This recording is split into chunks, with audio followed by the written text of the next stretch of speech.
पाकीज़गी का भी ढोंग रचा रहे हैं। चर्च आकर रूहानी बनने की भी कोशिश करके ढोंग रचा रहे हैं। खुदा को फायदा क्या है कि तेरी शादी वहां करें? वो क्यों ऐसी दुआएं सुन?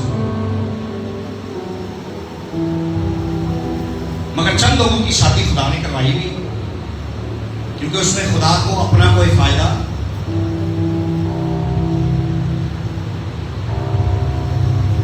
और एक दुआ देखते हैं बाइबल में से, बैठ जाइए।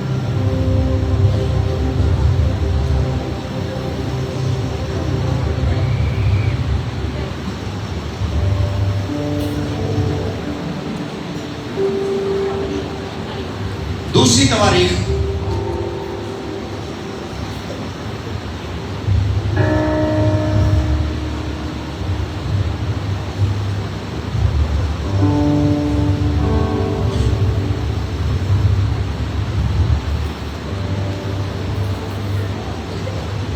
इसको बंद कर दें। इसमें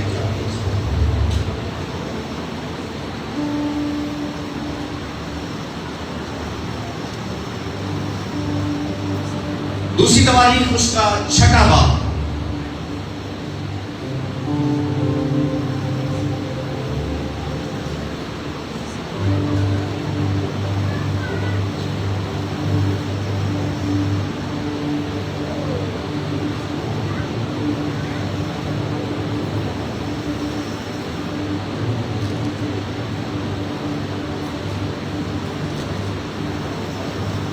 छठा बाब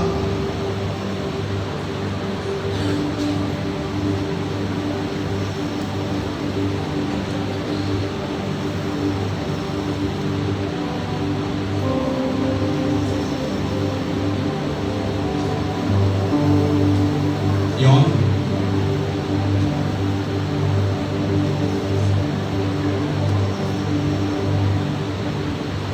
दूसरा माइक है।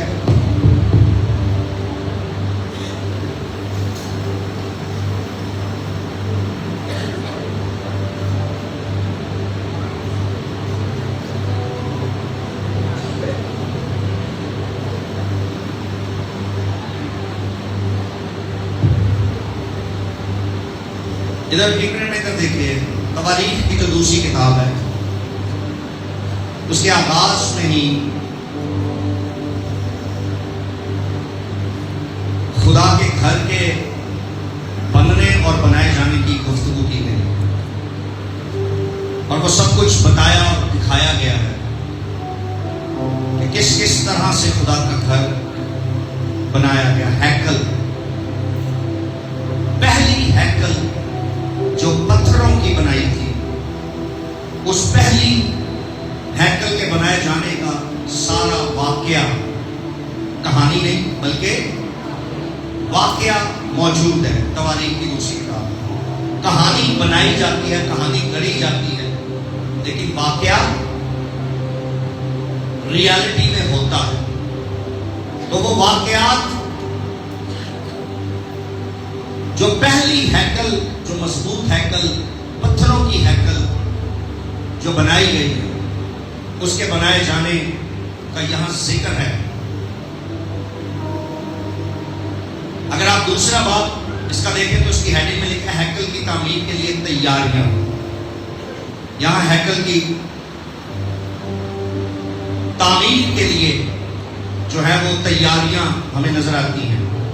फिर दूसरे ही बाब में हैकल की तामीर का आगाज हमें नजर आता है और फिर